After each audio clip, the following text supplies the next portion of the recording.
یہ سورہ آل عمران کی آیت نمبر 144 کا مفہوم تھا جو حضرت ابو بکر صدیق رضی اللہ عنہ نے بیان فرمایا۔ اس آیت کا مفہوم کچھ یوں ہے کہ اور نہیں ہیں محمد صلی اللہ علیہ وآلہ وسلم مگر ایک رسول، ان سے پہلے رسول گزر چکے ہیں، تو کیا اگر وہ وفات پا جائیں یا قتل کر دیے جائیں تو تم برگشتہ ہو جاؤ گے، اور جو شخص برگشتہ ہو جائے گا وہ خدا کو کچھ نقصان نہیں پہنچائے گا، اور اللہ شکر گزاروں کو عنقریب جزا دے گا۔ جب حضرت ابو بکر صدیق رضی اللہ عنہ نے یہ آیت پڑھی تو حضرت عمر رضی اللہ عنہ زمین پر گر پڑے، ان کے پاؤں انہیں سنبھال نہ سکے، گویا یہ آیت انہوں نے پہلے کبھی نہ سنی تھی۔ اس وقت کہاں تھی ان کی وہ سختی اور درستی،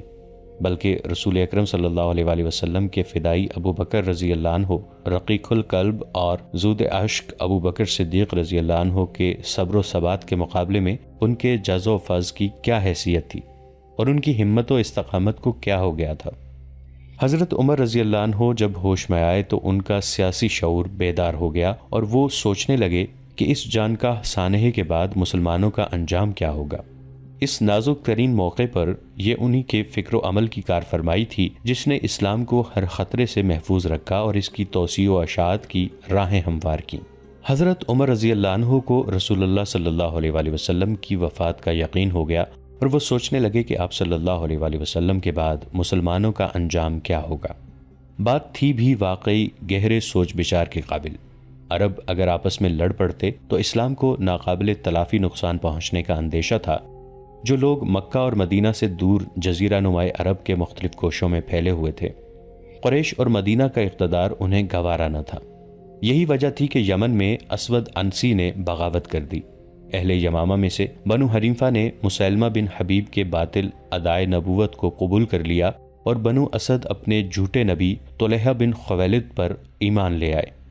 اگر مسلمان ہمت و جرت سے کام نہ لیتے اور اتحاد و ثبات عزم کے سہارے اس قیامت صغریٰ کا سامنا نہ کرتے تو نہ جانے رسول اللہ صلی اللہ علیہ وآلہ وسلم کے بعد اسلام کا انجام کیا ہوتا۔ نبی اکرم صلی اللہ علیہ وآلہ وسلم کی وفات کا یقین ہوتے ہی سب سے پہلے حضرت عمر رضی اللہ عنہ نے اسی مسئلے پر غور فرمایا، اور حقیقت اپنے تمام پہلوؤں کے ساتھ آن کی آن میں واضح ہو گئی کہ اگر سہل انگاری سے کام لیا گیا اور فوراً ہی خلیفہ کا انتخاب نہ کیا گیا جو سیاسی امور میں مسلمانوں کی رہنمائی کرے، تو ہو سکتا ہے کہ مہاجرین اور انصار میں اختلاف پیدا ہو جائے، اور ہو سکتا ہے کہ عرب کے تمام ممالک میں بغاوت کی آگ بھڑک اٹھے۔ یہ سوچتے ہی وہ مجمع کو چیرتے پھاڑتے جس میں وفات رسول صلی اللہ علیہ وآلہ وسلم کے متعلق باتیں ہو رہی تھیں، مسجد سے باہر نکلے اور چل پڑے۔ رستے میں حضرت ابو عبیدہ رضی اللہ عنہ عامر بن الجرح ملے، ان سے کہا، ہاتھ بڑھائیے کہ میں بیعت کروں۔ لسان نبوت نے آپ کو امین الامت فرمایا ہے۔ حضرت عمر رضی اللہ عنہ کی یہ بات سن کر حضرت ابو عبیدہ رضی اللہ عنہ دم بخود رہ گئے، اور حضرت عمر رضی اللہ عنہ کی طرح اس مسئلے کی اہمیت انہوں نے بھی محسوس کر لی، لیکن ان کی رائے سے مطمئن نہ ہوئے۔ انہیں غور سے دیکھا اور کہا، جب سے تم مسلمان ہوئے ہو ایسی بے وقوفی کی بات میں نے تمہاری زبان سے نہیں سنی۔ کیا تم مجھ سے بیعت کرو گے جبکہ تم میں ثانی اثنین صدیق رضی اللہ عنہ جیسی شخصیت موجود ہے؟ ابھی یہ دونوں اس اہم مسئلے پر تبادلہ خیال کر ہی رہے تھے کہ خبر ملی انصار ثقیفہ بن سعدہ میں جمع ہو کر خلافت کے بارے میں مشورہ کر رہے ہیں اور چاہتے ہیں کہ مسلمانوں کی امارت انہیں ملے۔ یہ سن کر حضرت عمر رضی اللہ عنہ تیزی سے چلے اور حضرت ابو بکر رضی اللہ عنہ کو بلانے کے لیے ایک آدمی حضرت عائشہ رضی اللہ عنہ کے گھر بھیجا، جسے حضرت ابو بکر صدیق رضی اللہ عنہ نے یہ کہہ کر واپس کر دیا کہ میں مصروف ہوں۔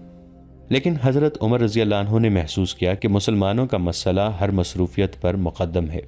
چاہے وہ رسول اللہ صلی اللہ علیہ وآلہ وسلم کی تجہیز و تکفین ہی کیوں نہ ہو۔ اس لیے انہوں نے آدمی کے ہاتھ دوبارہ یہ پیغام بھیجا کہ ایک نہایت اہم مسئلہ درپیش ہے اور اس میں آپ کا ہونا اشد ضروری ہے۔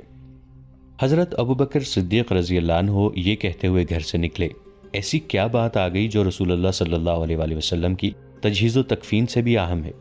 حضرت عمر رضی اللہ عنہ نے جواب دیا، آپ کو نہیں معلوم کہ انصار ثقیفہ بنی سعدہ میں جمع ہیں اور سعد رضی اللہ عنہ بن عبادہ کو مسلمانوں کا امیر بنانا چاہتے ہیں۔ جو بات وہاں سب سے زیادہ پسند کی جا رہی ہے وہ یہ ہے کہ ایک امیر انصار میں سے ہو اور ایک مہاجرین میں سے۔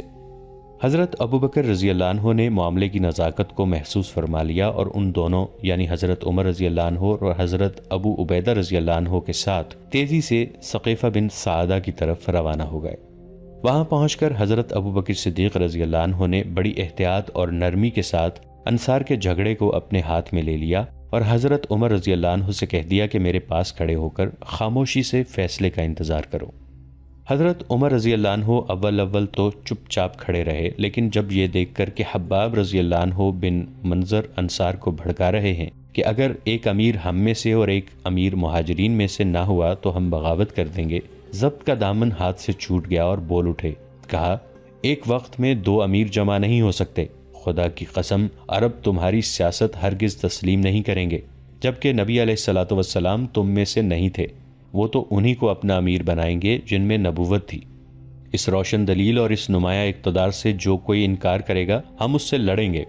ہم محمد صلی اللہ علیہ وآلہ وسلم کے عزیز و اقارب ہیں، جو کوئی امارت و اقتدار کے مسئلے میں ہم سے جھگڑا کرے گا وہ باطل کی طرف لے جانے والا، گناہ کی طرف ڈلنے والا اور ہلاکت کی دلدل میں پھنسنے والا ہوگا۔ اس کے جواب میں حباب رضی اللہ عنہ نے انصار سے مطالبہ کیا کہ مہاجرین کو مدینہ سے نکال دیں یا ان پر حکومت کریں۔ اس کے بعد ان تینوں مہاجرین سے خطاب کر کے کہا، خدا کی قسم اگر تم چاہو تو ہم تمہیں ابھی بھی نکال باہر کریں۔ حضرت عمر رضی اللہ عنہ نے چیخ کر کہا، تو پھر اللہ تمہیں ہلاک کر دے گا۔ حباب رضی اللہ عنہ نے ترکی بترکی جواب دیا، نہیں، تمہیں ہلاک کرے گا۔ ان جملوں نے جذبات میں طوفان برپا کر دیا۔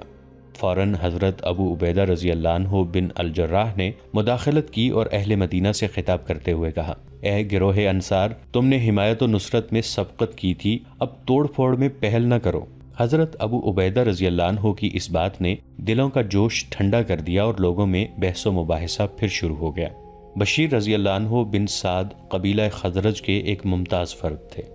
وہ مہاجرین کے ہم نوا بن گئے، جس سے انصار کے اتحاد میں رخنا پڑ گیا۔ حضرت ابوبکر رضی اللہ عنہ نے اسی وقت اندازہ کر لیا کہ رستہ ہموار ہو گیا ہے اور یہ لمحہ فصل ہے،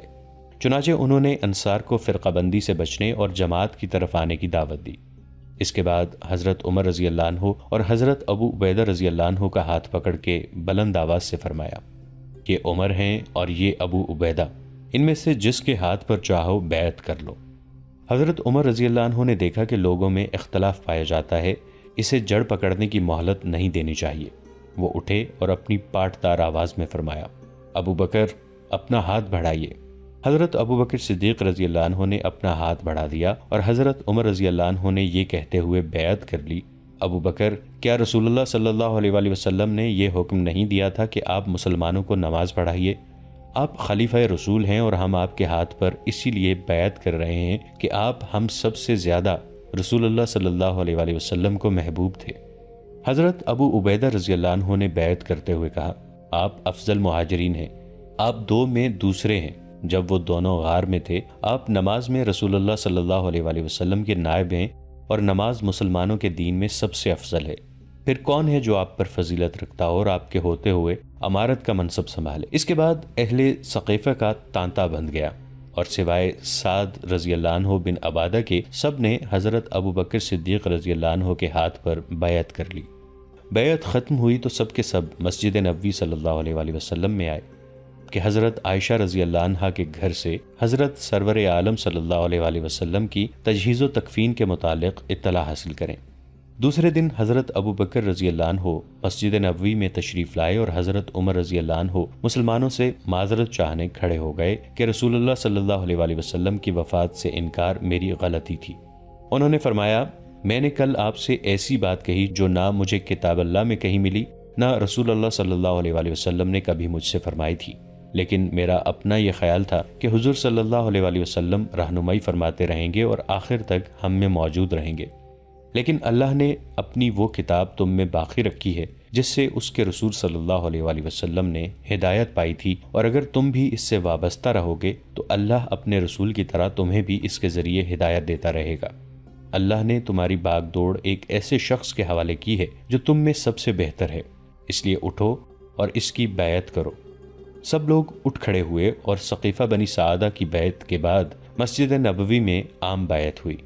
رسول اللہ صلی اللہ علیہ وآلہ وسلم کی وفات کے بعد یہ حضرت عمر رضی اللہ عنہ کا پہلا موقف تھا، اور جیسا کہ آپ نے دیکھا دور اندیشی، سلامت نظر اور حسن سیاست کا موقف تھا۔ یہی نہیں بلکہ اس سے حضرت عمر رضی اللہ عنہ کی قائدانہ صلاحیتیں جھلکتی تھیں، اور ظاہر ہوتا تھا کہ اپنی بے غرضی اور تمام تر توجہ جماعت کی بھلائی اور اس کے حسن انتظام پر مرکوز رکھنے کے باوجود صرف وہی ہیں جو ابھرتی ہوئی سلطنت کی سیاسی رہنمائی کر سکتے ہیں۔ رسول اللہ صلی اللہ علیہ وآلہ وسلم کی وفات پر سب سے زیادہ اضطراب انہی کو تھا، یہاں تک کہ وہ اس کو سچ ماننے کے لیے بھی تیار نہ تھے، لیکن جب انہیں اس کا یقین ہو گیا تو ان کے اضطراب نے ان کی فکر کو مفلوج نہیں کیا، اور ان کے غم نے انہیں اتنا بے حال نہ ہونے دیا کہ وہ حضرت ابو عبیدہ رضی اللہ عنہ سے مسلمانوں کی اس انتہائی نازک پوزیشن، ان کے معاملات کی تدبیر اور ان کی سیاست کا رخ معین کرنے کے متعلق گفتگو نہ کر سکتے۔ اس سے حضرت عمر رضی اللہ عنہ کی یہ خواہش نہ تھی کہ وہ اپنے آپ کو منصب امارت کا مستحق ثابت کریں، بلکہ وہ اس مسئلے پر ہر غرض اور ہر خواہش سے بلند ہو کر سوچ رہے تھے، اسی لیے وہ حضرت ابو عبیدہ رضی اللہ عنہ کی بیعت کرنے کو تیزی سے بڑھے۔ لیکن جب امین الامت نے انہیں متنبہ کیا کہ مسلمانوں میں بیعت کے سب سے زیادہ مستحق حضرت ابو بکر صدیق رضی اللہ عنہ ہیں، تو انہوں نے فوراً ان کی رائے تسلیم کر لی۔ پھر جب انہیں معلوم ہوا کہ انصار ثقیفہ بنی سعادہ میں جمع ہیں، تو اسی وقت حضرت ابو بکر رضی اللہ عنہ کو بلوایا کہ وہاں چل کر انصار کے دعوے کا جواب دیں۔ پھر کہنے والے کی اس بات نے بھی کہ انصار اپنے مطالبے پر اڑے ہوئے ہیں اور اس سے کبھی دستبردار نہیں ہوں گے، انہیں ثقیفہ بنی سعادہ میں جا کر اپنا حق منوانے سے باز نہیں رکھا۔ وہ اپنے دونوں ساتھیوں کو لے کر وہاں پہنچے اور حضرت ابو بکر رضی اللہ عنہ کی بیعت کر کے مسلمانوں کا شیرازہ منتشر ہونے سے بچا لیا۔ بیعت کے بعد حضرت ابو بکر صدیق رضی اللہ عنہ کی سیاست یہ تھی کہ جو کام رسول اللہ صلی اللہ علیہ وآلہ وسلم نے اختیار فرمایا ہے اسے ترک نہ کیا جائے، اور جو کام آپ نے ترک فرمایا ہے اسے اختیار نہ کیا جائے۔ چنانچہ مسند آرائے خلافت ہونے کے بعد سب سے پہلا حکم جو حضرت ابو بکر صدیق رضی اللہ عنہ نے صادر فرمایا وہ یہ تھا کہ رسول اللہ صلی اللہ علیہ وآلہ وسلم نے اسامہ رضی اللہ عنہ بن زید کی سرکردگی میں جو لشکر روم اور شام پر حملے کی غرض سے بھیجنے کی تیاری فرمائی تھی وہ بھیج دیے جائیں۔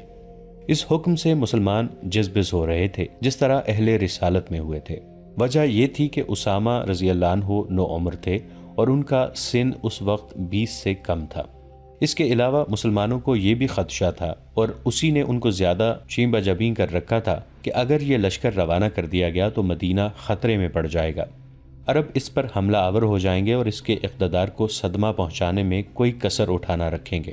اس لیے انہوں نے حضرت ابو بکر صدیق رضی اللہ عنہ سے عرض کیا، یہ لوگ اسامہ رضی اللہ عنہ کا لشکر جلیل القدر مسلمان ہیں، اور عرب جیسا کہ آپ خود بھی جانتے ہیں آپ کے خلاف بغاوت کرنے پر تلے بیٹھے ہیں۔ ایسی صورت میں مناسب نہیں ہے کہ آپ مسلمانوں کی ایک جماعت کو اپنے سے جدا کر دیں۔ حضرت ابو بکر رضی اللہ عنہ نے حتمی لہجے میں جواب دیا،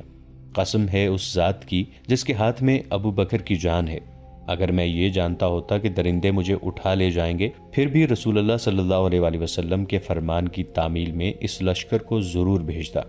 اگر شہر میں میرے سوائے کوئی متنفس نہ رہے تو بھی یہ لشکر جائے گا اور ضرور جائے گا۔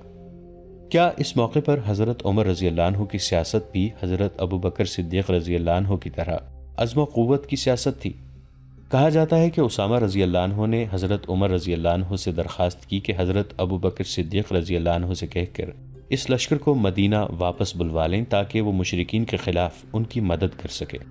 ادھر انصار نے حضرت عمر رضی اللہ عنہ سے کہا، اگر وہ ہمیں بھیجنا ہی چاہتے ہیں تو ہماری طرف سے یہ مطالبہ ان کی خدمت میں پیش کر دیجئے کہ ہمارا قائد کسی ایسے شخص کو بنائیں جو عمر میں اسامہ رضی اللہ عنہ سے بڑا ہو۔ حضرت عمر رضی اللہ عنہ نے اسامہ رضی اللہ عنہ کی درخواست رد کی، نہ انصار کی، بلکہ یہ دونوں پیغام لے کر ان کی خدمت میں پہنچے۔ اسامہ رضی اللہ عنہ کی درخواست مسترد کرتے ہوئے حضرت ابو بکر صدیق رضی اللہ عنہ نے فرمایا، اگر مجھے کتے اور بھیڑیے بھی چیڑ پھاڑ کھائیں تو بھی میں وہ حکم واپس نہیں لوں گا جو رسول اللہ صلی اللہ علیہ وآلہ وسلم نے صادر فرمایا تھا۔ اور انصار کی بات کے جواب میں فرمایا، ابن خطاب، تمہاری ماں تمہیں روئے، رسول اللہ صلی اللہ علیہ وآلہ وسلم نے تو اسامہ رضی اللہ عنہ کو امیر لشکر مقرر فرمایا اور تم مجھ سے کہتے ہو کہ میں اسے معزول کر دوں۔ اسامہ رضی اللہ عنہ کا لشکر روانہ ہوا جس میں جلیل القدر مہاجرین اور انصار شامل تھے۔ اس لشکر میں حضرت عمر رضی اللہ عنہ بن خطاب کی حیثیت بھی ایک عام سپاہی کی سی تھی، جو سردار لشکر اسامہ رضی اللہ عنہ کے تابع فرمان تھے۔ حضرت ابوبکر رضی اللہ عنہ لشکر کو رخصت کرنے اور ضروری ہدایات دینے کے لیے ساتھ گئے۔ جب واپس ہونے لگے تو اسامہ رضی اللہ عنہ نے فرمایا، اگر مناسب سمجھو تو عمر رضی اللہ عنہ کو میری مدد کے لیے چھوڑ دو۔ اسامہ رضی اللہ عنہ نے حضرت عمر رضی اللہ عنہ کو اجازت دے دی کہ وہ لشکر چھوڑ کے حضرت ابوبکر صدیق رضی اللہ عنہ کے ساتھ واپس چلے جائیں۔ ہمارا فرض ہے کہ ہم یہاں تھوڑی دیر کے لیے رکیں اور اس سیاسی نظریے کے اختلاف پر روشنی ڈالیں جو حضرت ابوبکر رضی اللہ عنہ اور حضرت عمر رضی اللہ عنہ کے درمیان تھا۔ حضرت ابوبکر صدیق رضی اللہ عنہ مقلد تھے، مجتہد نہیں تھے۔ چنانچہ جو کام رسول اللہ صلی اللہ علیہ وآلہ وسلم نے کیا تھا اس کی تقلید ان پر فرض تھی۔ مسلمان جو چاہیں کہیں اور جتنی چاہیں ان کی مخالفت کریں، لیکن وہ کوئی ایسی بات ہرگز نہیں سنیں گے جو انہیں رسول اللہ صلی اللہ علیہ وآلہ وسلم کے حکم کی تعمیل سے روک دے۔ رسول اللہ صلی اللہ علیہ وآلہ وسلم نے اسامہ رضی اللہ عنہ کا لشکر بھیجنے کا حکم دیا تھا، اس لیے وہ بہرحال بھیجا جائے گا۔ مہاجرین اور انصار اس سے اختلاف کرتے ہیں تو کریں۔ تمام جزیرہ نمائے عرب میں بغاوت کے شعلے بھڑکتے ہیں تو بھڑکیں، اور مدینہ پر خطرات کے بادل چھاتے ہیں تو چھائیں، لیکن یہ ناممکن ہے کہ حضرت ابوبکر رضی اللہ عنہ ان باتوں سے خوف کھا کر رسول اللہ صلی اللہ علیہ وآلہ وسلم کے فرمان کی تنفیذ سے دستبردار ہو جائیں۔ کیا اللہ نے آپ کو انتخاب نہیں فرمایا تھا اور اپنی کتاب آپ پر نازل نہیں کی تھی؟ کیا اللہ نے آپ سے مدد کا وعدہ نہیں فرمایا تھا اور آپ کے دین کی حفاظت کا یقین نہیں دلایا تھا؟ پھر ایک مسلمان اپنے تئیں آپ کا حکم نافذ نہ کرنے پر کیسے مطمئن ہو سکتا ہے؟ اور پہلے خلیفہ کے لیے یہ کس طرح ممکن ہے کہ وہ آپ صلی اللہ علیہ وآلہ وسلم کے حکم کا پہلا مخالف ہو؟ لیکن حضرت عمر رضی اللہ عنہ کی رائے میں ایک سیاستدان کا یہ فرض تھا کہ وہ اپنے گرد و پیش کے واقعات کو پوری اہمیت دے، اور اس وقت کے حالات یہ تھے کہ ثقیفہ بنی سعادہ کے اجتماع میں مہاجرین اور انصار کے درمیان اختلاف پیدا ہو گیا تھا، جس کی مثال عہد رسالت میں کہیں نہیں ملتی، اور جزیرہ نمائے عرب کے مختلف کوشوں میں رسول اللہ صلی اللہ علیہ وآلہ وسلم کی وفات کی خبر پہنچتے ہی عربوں نے مدینہ کا اقتدار تسلیم کرنے سے انکار کر دیا تھا، اور یہ انکار بغاوت کی سرحدوں تک پہنچ گیا تھا۔ پھر حضرت عمر رضی اللہ عنہ یہ بھی سمجھتے تھے کہ مسلمان از راہ ایمان و تسلیم رسول اللہ صلی اللہ علیہ وآلہ وسلم کے احکام کی تعمیل کرتے تھے، لیکن حضرت ابوبکر صدیق رضی اللہ عنہ کو یہ حق نہیں پہنچتا کہ وہ ان سے اس قسم کی اطاعت کا مطالبہ کریں جو صرف اللہ کے برگزیدہ نبی صلی اللہ علیہ وآلہ وسلم کی ذات گرامی کے لیے مخصوص تھی۔ ان وجوہ کے پیش نظر خلیفہ پر یہ ذمہ داریاں عائد ہوتی ہیں کہ وہ ان حالات کی صحیح اہمیت محسوس کرے۔ پھر اس کے لیے یہ بھی ضروری ہے، جبکہ رسول اللہ صلی اللہ علیہ وآلہ وسلم کی وفات سے وحی کا سلسلہ منقطع ہو چکا ہے، کہ وہ ایک سیاستدان کی طرح مسائل کا حل تلاش کرنے میں اپنے علم کی روشنی اور اپنی بصیرت کے امتیاز کا سہارا لے کر اب بصیرت کے سوا کوئی تدبیر اور قوت باقی نہیں رہی تھی جو معاملات کی گرہیں کھول سکے۔ ناظرین، آج کے لیے اتنا ہی۔ اگر آپ ہماری نئی آنے والی ویڈیو سے مستفید ہونا چاہیں تو ہمارے اس چینل کو سبسکرائب کر کے نیچے موجود بیل آئیکن کو ضرور کلک کیجیے گا۔ آپ سے ملاقات ہوگی ایک نئی ویڈیو کے ساتھ، تب تک کے لیے ہمارا اور آپ کا اللہ نگہبان۔